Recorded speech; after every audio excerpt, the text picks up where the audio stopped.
Hey guys, and welcome to the patch notes for the 9th of May 2018 patch. So, before I say anything else, Lahn is coming out in 2 weeks, as we can see right here. I'm not going to press on it right now, different video coming for that later, but 2 weeks. Next week we can pre-create, week after, Lahn, finally. So, these patch notes are pretty big in terms of balancing. Yes, there's a new Mother's Day event, and there's also a brand new Nightmare Arduinat, so basically another Pegasus. But apart from that, the big changes this patch are to class balance, specifically super armor and crowd control skills. So, start off with event and system. The thank you for all your love event has been added. For the next week, you can go help Santa Mazi send a bouquet of flowers to his mother, Claire Aron. So, it's not a really big event, but it's an event. There's also been a few system changes, so if your character is disconnected from the client with less than 100% HP, auto reconnect will be tried for a fixed period of time. Don't know how long. And a few small issues have been fixed about character creation and the fairy with the skill Feathery Steps. So, the Arsha server has been changed back to having the same rules as the normal server.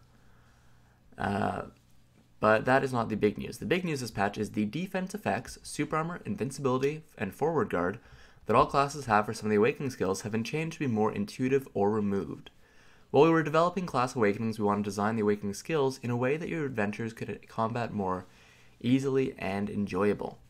Therefore, we made awakening skills different from main skills by having a much fewer number of skills. These skills gave a good variety of strong effects in the process because we wanted to emphasize class individuality. Different classes had different numbers of defense effect skills. Each defense effect skills has different cooldown times. We wanted to prevent the possibility of characters becoming near invincible for long periods of time. However, after we had feedback from your adventurers, we have made balance changes, including reducing delay before and after skills and increasing the duration of the defense effects. Despite not being our intention, these changes have made some classes emerge with the ability to constantly maintain defense effects. These classes have become very powerful in PvP. In addition, because the conditions for defense effects being applied differed per class, it became difficult to counter an opponent's defense effects without having memorized the defense effects of that opponent's class. We wanted to mitigate this issue through several balance changes, but we have reached the conclusion that unless the fundamental rules are changed, this will be difficult. Therefore, we have made the following changes to the rules of the defense effects so that you adventurers can make decisions in combat more fluidly and intuitively. Skills shared commonly by all classes will have equal defense effects. This means that the forward guard effect when changing between main and awakening stances and the super armor effect from awakening buff skills will be applied the same for all classes. Skills that require charging will have defense effects cancelled once the charging is over and the skill is in effect. However, super armor or forward guard will continue to be applied during the charging stage. Skills that make characters invisible will have an invincible effect. However, the existing buffs or effects will be applied the same for the movement skills. After the changes, all classes will be left with 3 to 4 awakening skills with defense effects. The defense effects, invincible, super armor, and forward guard of the following awakening skills will be changed. Many awakening skills had defense effects. However, there has been a gap caused by some classes being able to maintain defense effects constantly, so as permanent super armor rotations, and some not being able to do so. To bring balance, we've adjusted each class's following of defense effects. So I'm not going to go over each one individually in this video, but a lot of classes have lost a lot of effects. So Warrior, Sork, and Ranger. So I'll pause the video here for 2 seconds, then on to the next ones. Berserker and Tamer. Then you've got Musa, Mewa, and Valkyrie.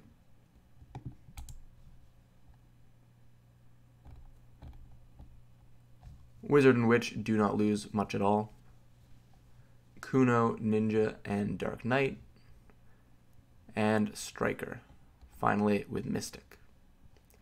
So, as you can see, a lot of classes, with the exception of Wizard and Witch for some reason, have lost a ton of abilities. Kunoichi got out pretty lately as well. Actually, no, Kuno seems to have lost quite a bit, now that I look at it a bit more. It's Wizard and Witch that only seem to remove super armor and forward guard from like 2 skills.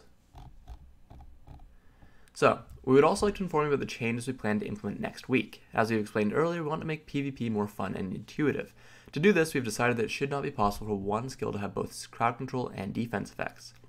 Therefore, we expect to change skills with crowd control effects and certain main skills with defense effects for all classes. We're also considering removing crowd control effects from certain awakening skills. Our development team wants you adventurers, with the help of such changes, to be able to more quickly determine your opponent's situation in PvP. We predict that with these changes, teamwork will become more of a deciding factor in determining PvP victory. There's also been instances where, depending on internet connection, there's been a discrepancy in how the game server and client register the location of characters. This is especially noticeable when a character is hit by a knockdown or knockback, and the character seems to have moved a relatively long distance within a very short amount of time. So when you get kind of knocked back and then you're like dragged along the ground for a bit. We have confirmed that if the distance in between characters is shorter when knocked down or knocked back, this phenomenon is greatly resolved. Therefore, we are preparing to apply such a fix to the live server. Black Desert Online in the beginning aimed to embody the uniqueness of every class by giving each class intrinsic starting stats. For instance, Warrior had damage reduction, Sorceress had better evasion, Ranger had higher movement speed, and Berserker had better HP. In other words, some stats were set lower for each class compared to other classes. Blackbeard's Rage Absorption was originally designed to fill up these differences and shortcomings of each class. It also served to highlight certain fortes of each class to create an ample experience of combat. However, it did not receive many changes even when class balance steps were taking place.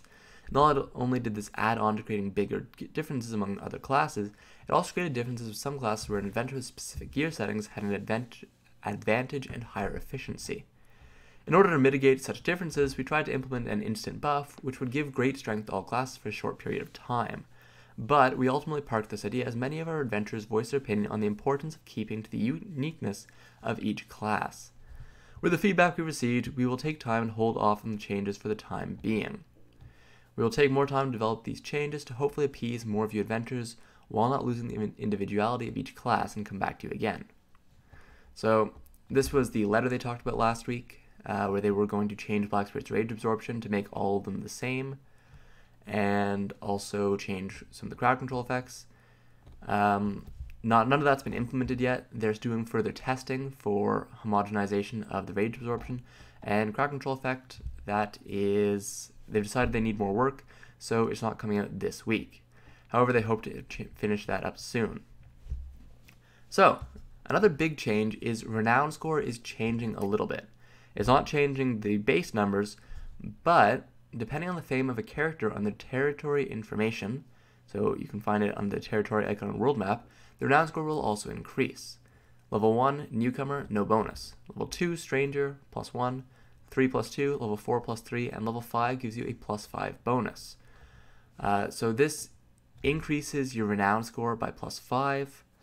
I'm not sure if this means it's increasing your renown score as in your gear score, so if you had 400, you'd be at 405, or increasing it by 5 renown levels. I feel it's probably only by gear score, although renown levels would be nicer.